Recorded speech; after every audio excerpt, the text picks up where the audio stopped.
is extremely scary. And unless you're a psychopath, death hurts. Death is scary. Death is unknown. Death is transformative. That's for sure. Death transforms not only the soul that was once previously housed in a body, but it also transforms all the souls that are currently housed in their bodies. Death is scary, and death affects us on many levels.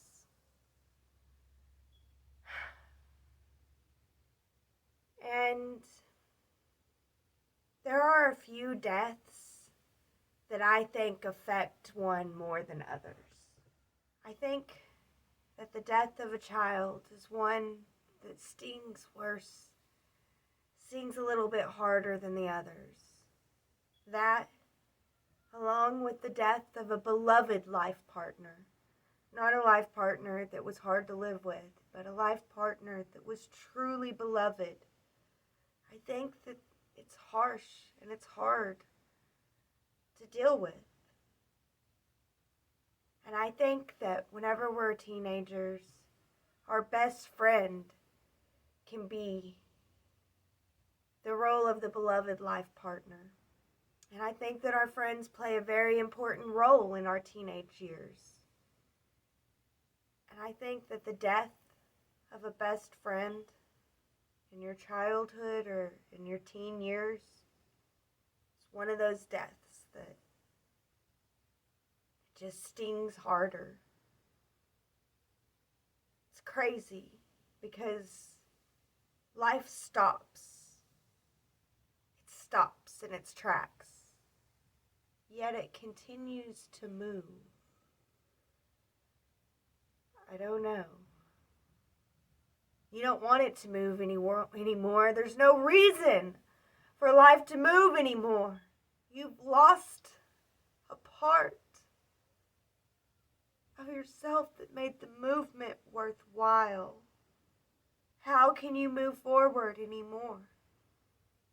They say that there'll be a reason. The reason will be revealed in time. You don't want there to be a reason. There is no time. And after a while, they begin to tell you, hasn't it been a while? Shouldn't you get over it? How? But that's another story for another day. For now, I just want to say that it's strange, because even though I knew it was coming, even though I told my mom and my aunt, and my cousin had told my mom and my aunt, and me and my cousin had discussed it. You know, the last conversation that I had with her, I told her I love her goodbye. She knew she was ready. I knew she was ready. I didn't know, but I knew. They say hindsight's 20/20. Well, when I look back, I see that last conversation. It's like I knew. I talked to her on Saturday. The wreck was on Sunday. October 8th, forever seared in my memory. It took a long time to process. I didn't want to process it. What's the point in processing it? There is no point. I don't want there to be a reason. There can't be a reason for this. So I went to be with my mom and prepared for her funeral. We were staying at my aunt's house to help keep her okay. She just cried and cried. Of course. The night before the funeral, my mom and I were sitting in the kitchen and just, I'm in shock. But we hear footsteps. I knew it was her. My mom knew it was her. I didn't see anything, but I did hear footsteps. It did make me scared, though. Fear would come up. I stayed in her room that night. I don't know where I was at. I didn't touch anything. I couldn't touch anything. I remember seeing the Eminem poster above her bed, thinking about the tickets. 2 weeks, we were going to go see Eminem. It was hard. It was beyond hard. Her dad showed up and he was throwing a fit. He was mad. He wanted answers. He wanted to see her. He demanded to see her. There was a wake, and I got to go in first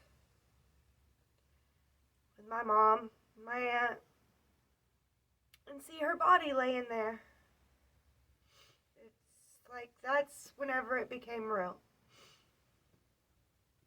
Then there was a pre-funeral family get-together, and we were at a meal. So there was a family meal, a big family, bunch of extended family, and they were all there, and this guy comes in, and he says, "Is there someone here named Misty? Because I need to talk to her." "It's me." And he set me to the side, and he said that he saw the wreck, and he pulled over, and he was helping her, and was with her in her last moments. And she was saying, if I can't hold on, tell Misty I did. I tried. Just please get the message to Misty that I'm holding on as much as I can. But it's not like she thought. And he was trying to convince her to hold on too. And I'm grateful that he told me that. And then people started to arrive to the funeral. All of her friends from the little rinky-dink town, and all of our friends from the city. I was just in shock.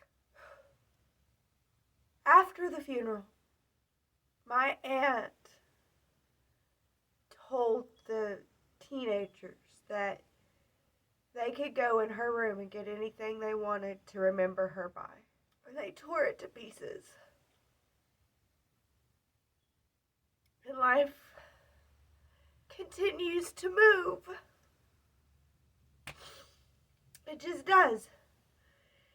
It continues to move. And now I've got to go back to my dad's. I've got juvenile court I've got to face. I've got to finish off the semester. At my dad's. And I go back, and I remember one night laying there, because I would sleep in the living room, just on the couch at my dad's. And I felt like she was there. I couldn't see her. I could just sense that she was there and that I could talk to her. But it felt like it was all in my mind. She said, your fear blocks. Don't be afraid. That makes sense. But I was scared. And I couldn't just get rid of the fear. So I didn't ever try to contact her again. I felt like necromancy is a bad thing. And I'm not quite sure how to define that. But I just remember that one time. Oh gosh, I went back to my dad's and I had to go to court and I had to go to a psychiatrist and they, to prove that I'm not psycho because, I was in trouble because of the note that I had written. She determined, no, not psycho, just depressed because of the loss of a friend, which is understandable. And so the schools determined that I could go back, and so I was just going back to the schools and just kind of existing, you know? So the school was set up to where I knew, we knew that Christmas break I was going to move back in with my mother. I was just going to do it. I wasn't able to live with my dad no more. I needed to live down there. I guess, I don't know. So I made straight A's. I've always made straight A's. Straight A's is easy for me. I always knew that I was going to be an honor graduate no matter what.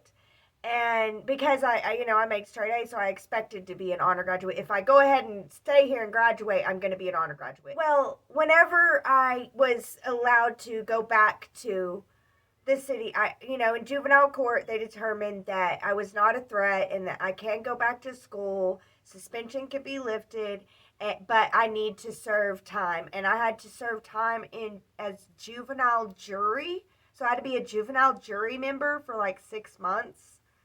So that was crazy. But we knew that I was going to go back to my mother's after Christmas break. And all of the city that I was in, that school, they were saying that they were going to have semester tests after Christmas break. And I was thinking, okay, well, I don't have to take them then because I'm not going to be here after Christmas break. And because I wasn't there, they gave me all zeros. And so whenever they transferred my grades over, I got straight C's for that semester in my life. So even though I had straight A's and I did really well, it marked as straight C's, running any chance that I had at getting honor graduate or getting into this school. And oh my gosh, that kind of crushed me. But I didn't know that until I was already living with my mom.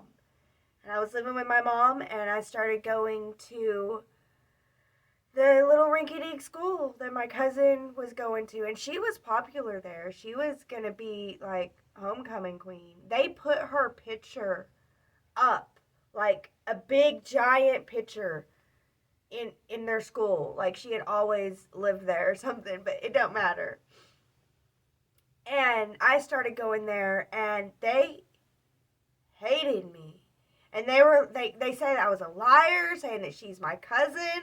Because I'm like, wow, like every day walking through the school, I have to see my cousin's face, which I guess is okay, but it's kind of weird. And they're like, you're a liar, she's not your cousin, and, you're saying bad things on her name, and da-da-da-da-da. And every day for lunch at that school, we had to put our backpacks in the hallway and then go into the cafeteria to eat. And if I sat down at a table, everybody would get up. Everybody would get up. No one would sit next to me. No one. Not even the friends that I had last time. They were very distant. After lunch, I went and I could not find my backpack. It wasn't there. And so I went and I had to go use the bathroom, and my backpack was in the bathroom. And in this backpack, I had letters that my cousin had written me because she had lots of letters. And I would get them out in class sometimes and read them because, it's just one of my things during that time. Part of my healing, I guess. They had taken these notes that I had from her out, and they put them in the toilet and peed on them. Because to them, they were fake. I was faking it. I scooped them out. I put them in my backpack. I wore it home. I took it out. I took them out at home, and I put them all on the freaking porch. My mom came home and saw it. Was like, what's this? I told her what it was. And I told her that I'm not going back to school. I will not go back to that school. Oh, goodness. I thank you guys so much for listening today. I know this is a harsh one. Thank you guys so much for putting up with me. Thank you for being here. I ask that you be blessed with love always. That's all she got.